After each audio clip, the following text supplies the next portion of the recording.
Түйе мен түлкі. Түлкі тоғайда түйені көреді. Денесі ойқы-шойқы, олпы-солпы екен. Осыдан бірдеңе түсіп қалар деп, алыстан аңдып жүреді.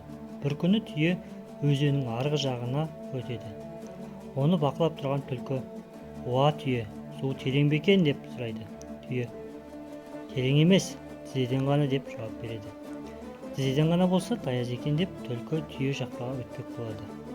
Суға түседі де арғы жағаға қарай жүре бастайды. Әрі қарай жүрген сайын батып, қылқынып барады, жатады. Сол кезде түлкі түйеге айғай салады: "Тізеден деген кәне, мен батып барам ғой.